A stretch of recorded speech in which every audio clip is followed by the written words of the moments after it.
tous les auditeurs d'Israël Torah. Alors un petit cours sur la Hardout, cette fameuse unité.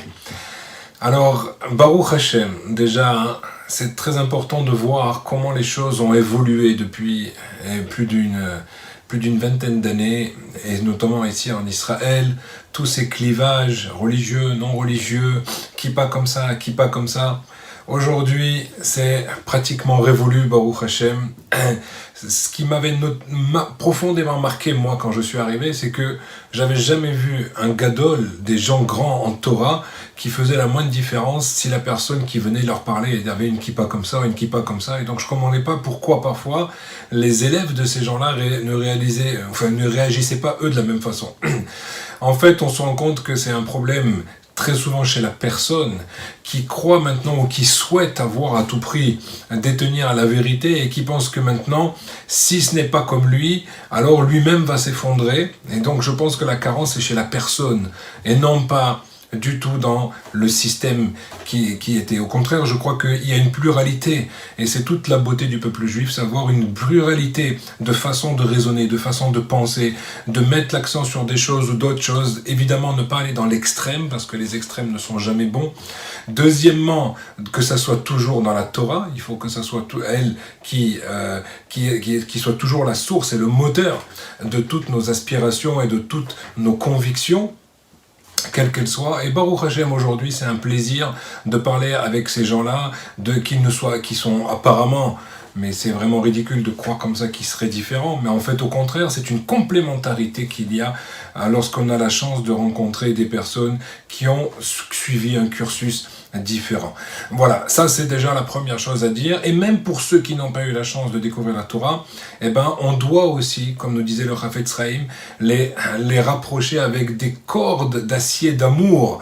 Des cordes d'amour, vraiment. Pourquoi ? Parce qu'en fait, c'est uniquement et on se rend compte vraiment ça ici en Israël, que c'est uniquement des gens qui n'ont pas eu la chance de découvrir la Torah, très souvent qui ont subi des médias, qui ont subi des lavages de cerveau complètement, qu'ils soient politiques ou sociologiques, et qui n'ont même pas la chance d'avoir goûté à la Torah, alors que quand on parle avec ces jeunes, et ça m'est arrivé souvent, les jeunes me disent, mais de quoi vous me parlez ? Et quand je leur dis que je leur parle de Torah, ils disent, mais on nous a jamais dit que c'était comme ça la Torah.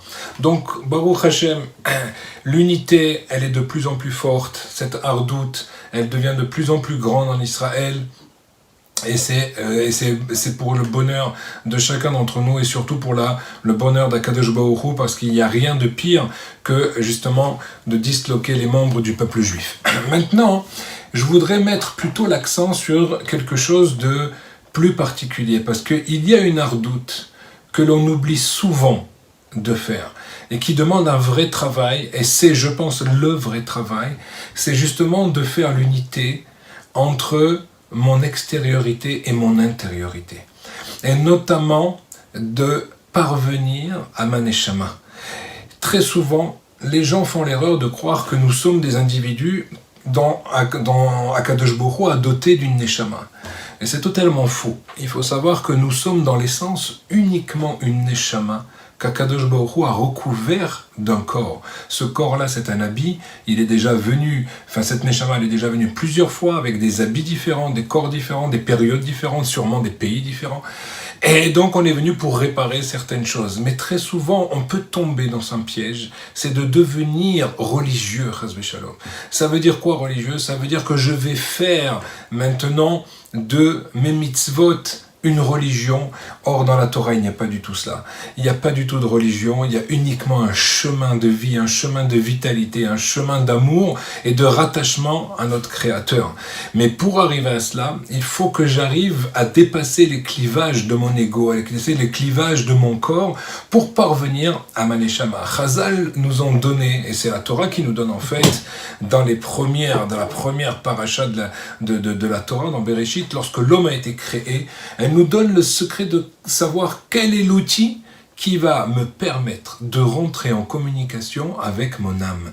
Mon âme, c'est mon intériorité, c'est mon moi absolu. Mais très souvent, on l'enferme, on l'empêche de se dévoiler. Quel va être cet outil ? Tout simplement, la parole. Ruach Memalela nous dit maintenant le Targum, que lorsque l'homme a été créé et qu'Akadosh Baruch Hu lui a insufflé cette âme, il y a écrit Ruach Memalela, cette capacité à parler, d'avoir la parole. Et donc c'est à travers la parole que l'on va pouvoir rentrer en communication avec nous-mêmes, avec notre Neshama. Et cette Neshama, c'est elle qui est une partie d'Akadosh Baruch Hu qui va faire le lien avec le Boré Olam. Normalement, lorsque l'on prie, on ne doit parler qu'avec notre Neshama. On doit déverser notre cœur. Mais pour arriver à cela, il faut déjà non seulement savoir qu'il y a Hachem, mais ensuite faire descendre cette connaissance dans mon cœur, et ensuite arriver à trouver les paroles qui vont permettre que on va pouvoir parler d'une façon simple, d'une façon vraie. À Akadosh Baruch Hu, on va être unis. Il n'y aura plus de dysfonctionnement, il n'y aura plus de détachement entre mon corps et mon intériorité, entre mon corps et mon âme, et cette unité-là, elle est primordiale. Alors comment faire cela?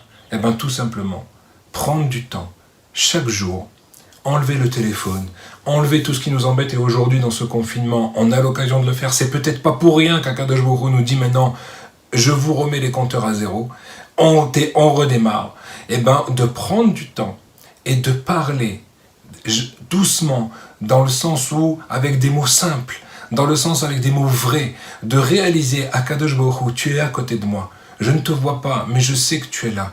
De petit à petit, arriver à se poser ces questions et y répondre pour faire pénétrer à l'intérieur de nous cette présence d'Hachem. De comprendre qu'Akadosh Baruch Hu est avec moi, il m'entend, il me voit.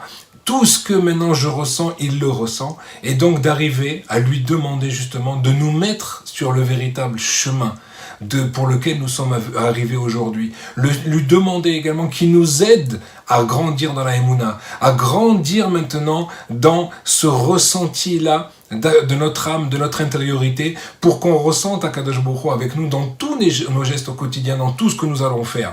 C'est ce petit exercice-là qui, je pense, est primordial. Si on se donne du temps chaque jour et qu'on prend vraiment un temps de qualité pour se poser les vraies questions et pour parler le plus simplement possible, appelez ça être bodédout, appelez ça être bonnénout, que ce soit le fait de, comme ils disent, Rabbi Nachman nous disent maintenant que c'est l'aïd bodédout, c'est le plus grand cadeau qu'Akadosh Baruch Hu nous a donné, c'est l'outil le plus grand pour grandir dans la Vodat Hashem. Les autres ont appelé ça It Bonenout, la réflexion, certains Cheshbon Nefesh. En tout cas, tous nos sages nous disent que sans cela, il est impossible de changer, il est impossible de grandir, il est impossible de parvenir à l'épanouissement. L'épanouissement, c'est le shalom. Le shalom, c'est quoi? C'est pas la paix, c'est la shlemout, c'est d'arriver à une entité, une symbiose, une perfection intérieure. Ah, si on fait cela, alors là, si on fait cela, on aura vraiment gagné. Je vous invite à prendre du temps tous les jours, de faire cet exercice pendant ce confinement. C'est l'occasion ou jamais. Vous verrez que toute votre vie, cela vous aidera. Amen, Kenyer Hatson. Merci, Shimshon.